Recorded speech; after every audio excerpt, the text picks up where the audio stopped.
সাংমাজি কাৰণে বহুত এটা মানে সুখৰ কথা স্থায়ী দবকাৰ জৰিয়তে আমি আজি সাংমাজিৰ যিটো ল'ৰা তেওঁৰ স্নেপটো আছে নেকি সেই তেওঁক মানে যেন এখন টমটম বনাইছে মানে তেওঁক আমি সাংমাজিৰ তৰফৰ পৰা তেওঁক অশেষ অশেষ ধন্যবাদ জ্ঞাপন কৰিছোঁ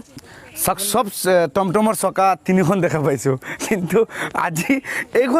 এইখন টমটমৰ চকা হৈছে 4খন নতুনকৈ তেওঁ ষ্টাৰ্টিংখন মানে একদম ডাইৰেক্ট মানে এল্টো চুইফ্ট বলেৰো আমাৰ মানে দামী দামী গাড়ী যেনেকুৱা বনায় তেনেকুৱা তেওঁ বনাইছে তেওঁক যি ওপৰলৈ কি এটা মানে দিমাগ দিছে সেই দিমাগটো মানে যেন এইখন টমটমক মানে টমটম বুলি নহয় তেওঁ যদি এইখন বনাব পাৰিছে ডাঙৰ তেওঁলোকে আৰু কিবা না কিবা এটা বনাই দেখুৱাব পাৰিব আমাৰ সকলোৰে এইখন টমটম যদি আমাৰ চাই ভাল লাগিছে তেনেহ'লে নিশ্চয় এটা শ্বেয়াৰৰ কাৰণে সেই টমটমৰ যিগৰাকীয়ে বনাইছে তেওঁৰো কিজানি হয়তো ভাল হ'ব নেকি আৰু এটা লাইক এটা মানে কমেণ্ট কৰি আমাৰ এই টমটমৰ বিষয়ে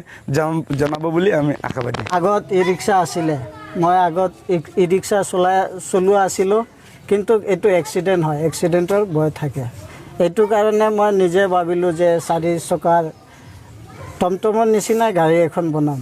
মই নিজে বনাইছোঁ আৰু এতিয়া চলাই আৰাম লাগিছে একদম গাড়ীৰ নিচিনা হৈছে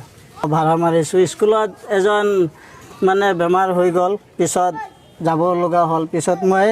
নিজে লৈ ঘৰত নিদি আহিলোঁ এইখন গাড়ীয়ে লৈ গৈছোঁ অলপ আগত লৈ গৈছোঁ এইখন গাড়ীত লাগিছে এক্সেলেটাৰ ব্ৰেক ষ্টাৰ্টিং একদম পাৱাৰ ষ্টাৰ্টিঙৰ নিচিনা 4 চকা হয় আৰু এইখনত মানুহ আপোনাৰ 9জন আৰু জবৰদস্তি হ'লে 10-12জন ল'ব ই ৰিক্সাৰ নিচিনাই হয় হ'লেও 4 চকা হয় গাড়ী হয় ইলেক্ট্ৰিক বেটাৰী